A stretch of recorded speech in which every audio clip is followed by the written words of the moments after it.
Graças e paz, irmãos, em nome de Jesus. Meu nome é Fausto Araújo.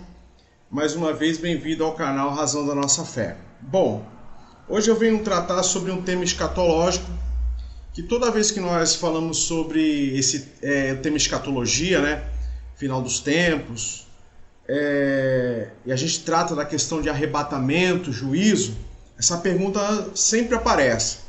Haverá uma segunda chance para aqueles que não foram arrebatados? Pergunta interessante. Eu já vi muitas colocações sobre isso errôneas, no entanto, sem respaldo bíblico, lógico. Vamos ver aqui o que a Bíblia fala a respeito disso, tá?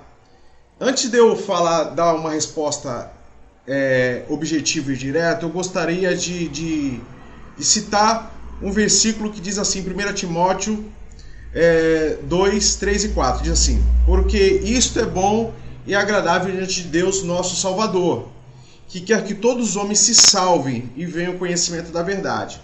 Então, amados, nós compreendemos com isso que a vontade de Deus é que todos os homens venham ser salvos, tá?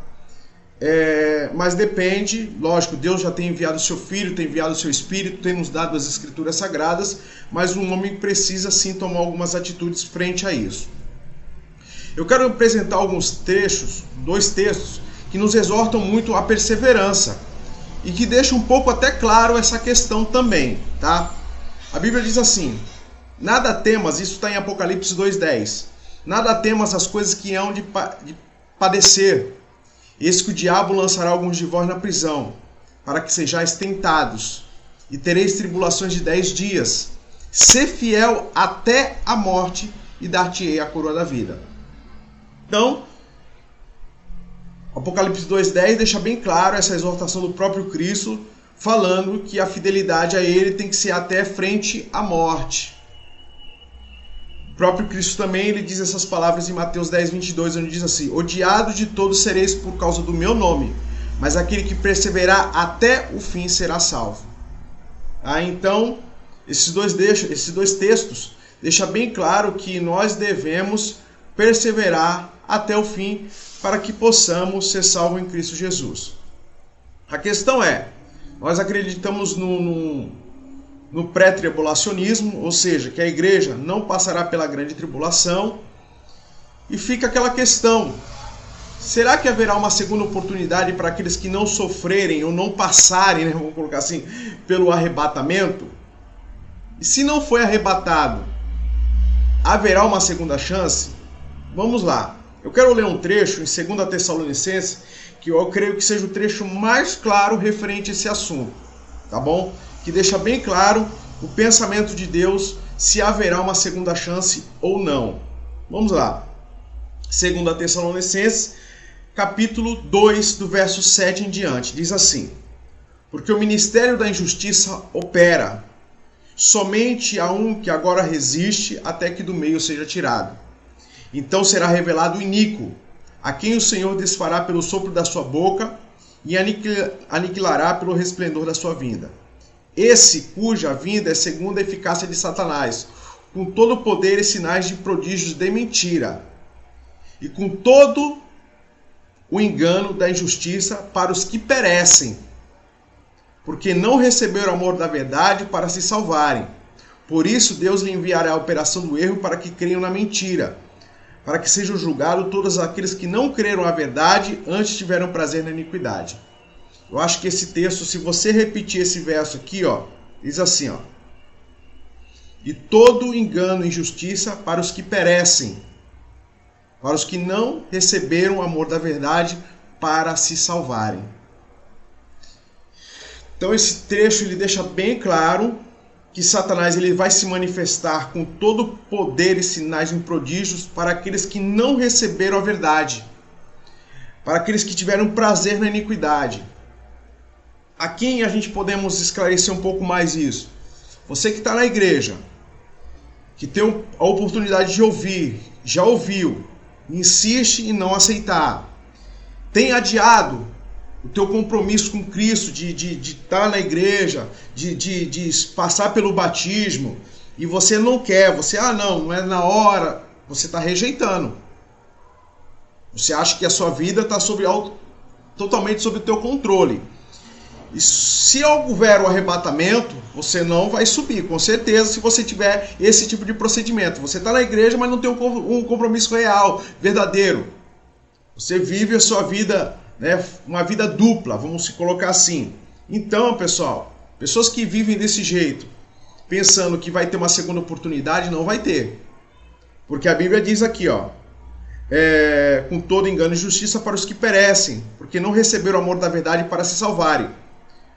Por isso Deus enviará a operação do erro para que creiam na mentira, para que sejam julgados todos que não creram na verdade, antes tiveram prazer na iniquidade. Você quis viver uma vida dupla, uma vida iníqua, né? Uma vida de transgressão e desobediência, mesmo às vezes estando na igreja, ouvindo a verdade, tá? Isso serve para muita gente que às vezes não está diretamente na igreja, mas sempre está ouvindo, mas não quer aceitar essa verdade. Tá bom?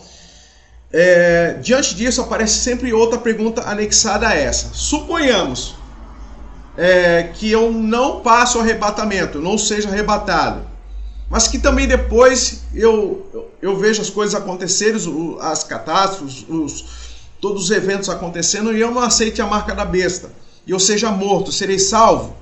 E algumas expressões que eu já cheguei até a ouvir assim: eu serei salvo pelo meu sangue, porque assim, eu não aceitei, né, a marca da besta e tal, enfim. Irmãos, entenda uma coisa, vamos ser lógicos. Se você não conseguiu servir a Deus na dispensação chamada graça, se você não conseguir servir a Deus na liberdade que nós temos, pelo menos uma boa parte de nós temos, de servir ao Senhor, de cultuar, de carregar uma Bíblia, você acha que será durante a grande tribulação, com sinais e prodígios, a multiplicação da iniquidade, né, dos falsos profetas, dos falsos mestres, você vai conseguir servir a Deus? Você vai conseguir discernir isso? Eu acho que não. Tá? É interessante a gente ressaltar aqui, irmãos, que você precisa ter em mente o seguinte: uma boa parte daqueles que se dedicam a interpretar esse texto diz assim que o que será afastado, não tirado totalmente, é o Espírito Santo, ele será tirado do meio, tá? É uma ação do Espírito Santo juntamente com a igreja. Então, amados, a ação do Espírito Santo vai estar um tanto quanto restrita, tá? Não estou falando que o Espírito Santo vai ser limitado, não é isso, tá? Então, quer dizer, quem nos ilumina, onde eu quero chegar? Quem nos ilumina a compreender os desígnios de Deus, a vontade de Deus, é o Espírito Santo. E se ele já tem trabalhado em nosso coração e você ter rejeitado, não vai ser durante a grande tribulação que você vai conseguir servir ao Senhor, se hoje você já tem agido, né, de maneira dúbia com Deus. Tá? Então fica aqui a minha colocação. Haverá uma segunda chance para aqueles que ficarem. Se você é do grupo que já ouviu, compreende, mas tem rejeitado, tem adiado, não haverá uma segunda chance. Depois nós gravamos outro vídeo para mostrar como que vai funcionar a salvação durante a grande tribulação. Haverá? Sim, haverá. Para aqueles que não ouviram. Tá bom, pessoal? Mas depois a gente esclarece isso com alguns textos bíblicos e traz luz sobre essa ideia. Eu só quero deixar um versículo para a gente concluir. Diz assim: porque o juízo será sem misericórdia sobre aquele que não fez misericórdia, e a misericórdia triunfará no juízo. Tiago 2,13. Então, que fique isso para a sua meditação, que Deus te abençoe e te dê graça, discernimento e sabedoria. Mais uma vez, meu nome é Fausto Araújo, bem-vindo ao canal Razão da Nossa Fé.